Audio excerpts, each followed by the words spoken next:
안녕하십니까. 달려라! 우크라의 필목입니다. 네, 오늘 월요일 또 한 주가 시작이 됩니다. 이제 대린절 기간을 시작하게 되는데요. 또 오늘부터 또 아가서가 시작이 됩니다. 참으로 딱 맞아 떨어지는 그런 시즌이 아닌가 생각이 듭니다. 이 거룩한 신부가 되는 이 아가서를 통해서 또 계속해서 이 은혜가 가득한 한 주가 되시기를 축복합니다. 자, 오늘의 오밥은요, 아가서 1장 15절의 말씀입니다. 내 사랑아, 너는 어여쁘고 어여쁘다. 내 눈이 비둘기 같구나. 아멘. 아가서의 본래 히브리 책 제목은요, 시르 하시림입니다. 이 뜻은 노래 중에 노래, 이 뜻을 가지고 있습니다. 그래서 영어 성경에 보면요, Song of Songs라고 되어 있습니다. 자, 우리나라 성경의 제목은 아가서입니다. 이것은 한자어인데요, 맑을 아자에 노래 가자를 써서 맑은 노래, 이런 뜻을 가지고 있습니다. 사실 원어적인 뜻이 더 와닿기는 합니다. 자, 이 아가서의 저자에 대해서는 또 전통적으로 솔로몬이다라고 이야기를 합니다. 자, 우리가 지금까지 솔로몬 책을 보았죠. 이 잠언, 전도서를 봤는데, 이 아가서가 이 솔로몬 왕의 초창기 시절이고요. 그리고 잠언이 절정의 시대. 그리고 전도서가 솔로몬의 말년이다. 이렇게 이야기를 많이 합니다. 자, 그러면 초창기에 쓰여졌던 이 아가서가 어떻게 정경이 되었냐? 이 유대인들이 6월절이 되면 읽는 성경이 있습니다. 자, 그것이 바로 이 아가서입니다. 이 6월절에 왜 아가서를 읽었겠습니까? 이 솔로몬이라고 이야기되는 이 왕은 하나님을 뜻하고요. 그리고 이 여인은 바로 이스라엘을 뜻한다라는 그 해석을 따라서 이 전통이 유산이 되어서 이 정경에 이르는 많은 영향을 주지 않았나, 그런 이야기를 많이 합니다. 자, 그러면 우리도 오늘 이 아가서를 읽으면서 이 왕은 하나님이시고 여인은 교회인 우리다. 이 에베소 5장에도 그 말씀 있지 않습니까? 자, 그 은유로 읽으시면 더 깊은 하나님의 그 사랑과 또 우리가 어떻게 반응해야 하는지를 깨닫게 되는 그런 지혜의 말씀이 바로 이 아가서다라고 생각하시고 이렇게 한 장 한 장 오밥을 하시면 되겠습니다. 자, 그리고 한 가지 제안을 먼저 드린다면요, 우리가 읽은 이 개정 성경은 그냥 쭉 되어 있어가지고 사실 읽다 보면 헷갈립니다. 이 대화의 형식으로 이루어진 말씀인데요, 어떤 것이 왕의 이야기고 어떤 것이 여인의 이야기고 또 어떤 것이 친구들의 이야기인지 잘 구분이 되지 않습니다. 물론 맥락을 통해서 보면 누가 한 얘기다 라고 할 수는 있지만 놓칠 때도 있거든요. 그래서 여러분에게 제안을 드리자면 이 새번역 성경이라든지 아니면 공동번역 성경을 읽으시면 좋겠습니다.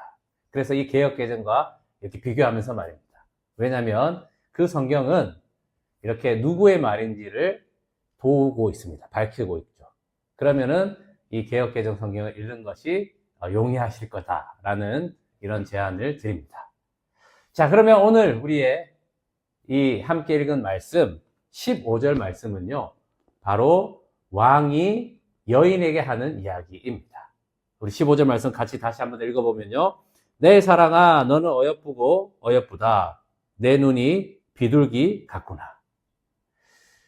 지금 이 술람미 여인에게 솔로몬 왕이 이야기하는 겁니다. 어여쁘고 어여쁘다. 정말 내 눈이 비둘기 같구나 라고 이야기를 하는 거죠. 자, 지금은 비둘기 하면 우리는 어떻습니까? 좀 불결한 그런 새로 여기지 않습니까? 다리 난간에 이렇게 살면서 또 내려와서 음식물을 주워 먹고, 특별히 누가 이런 얘기를 좀 하면 되는지 모르겠지만 토한 것들, 막 음식물 먹고 이런 것들을 보니까 이 비둘기가 불결한 새로 여겨지고 우리가 좀 꺼려하는 새인데, 사실 이 당시에는 비둘기가 순결의 상징이었다라는 것입니다. 이 하나님께 제사를 드릴 때도 사용했던 새가 비둘기죠. 그리고 노아의 그 방주에서 이제 묻이 드러났는지 안 드러났는지를 알기 위해서 노아가 풀어서 날렸던 새가 비둘기입니다. 그래서 이 비둘기는요, 순결하고 또 거룩한 새의 이미지가 있었다라는 것입니다. 지금 이 이야기는 솔로몬의 왕이지만 하나님께서 우리에게 말씀하시는 겁니다. 어여쁘고 어여쁘다. 정말 아름답고 아름답구나. 나를 향한 그 눈이 비둘기 같구나. 라고 말씀하시는 겁니다. 자, 하나님만 바라보는 그 눈. 다른 것을 보지 않고 오직 주님만 바라보는 그 눈은 얼마나 순결하고 아름다운 눈이겠습니까? 사실 베드로가 그런 거 아닙니까? 베드로가 풍랑 가운데 오신 예수님을 보고 걸었을 때는 무리를 걸었어요. 그런데 파도를 보고 그 풍랑을 볼 때 물에 빠지지 않습니까? 그러나 예수님이 건져주시지만 우리는 이 사건을 통해서 알게 됩니다. 풍랑 가운데 있지만 주님만 바라볼 때에 그 눈이 거룩하고 순결한 눈으로, 그래서 그 어떤 것도 해치지 못하는 하나님의 보호하심과 인도하심 속에 가장 안전한 삶을 살게 된다라는 것을 알려주시고 있습니다. 여러분, 오직 주님만 바라보시는, 또 주님을 바라보시며 그 다시 오실 주님을 기다리는 그런 거룩한 눈을 가진 여러분이 되시기를 축복합니다. 기도하겠습니다. 하나님 아버지, 아가서를 통해서 하나님이 우리를 향한 이 기쁨의 음성을 듣는 자 되기를 원합니다. 오직 주님만 바라보며 다른 것을 보지 않고 나의 그 생명이 되시는 예수님만 바라며 또 대림절 기간을 보내며 오실 메시아 예수님을 재림을 기다리는 거룩한 교회가 되게 하여 주시옵소서. 주 예수 그리스도의 이름으로 기도합니다. 아멘. 말씀으로 승리하세요. 필목이었습니다. 끝.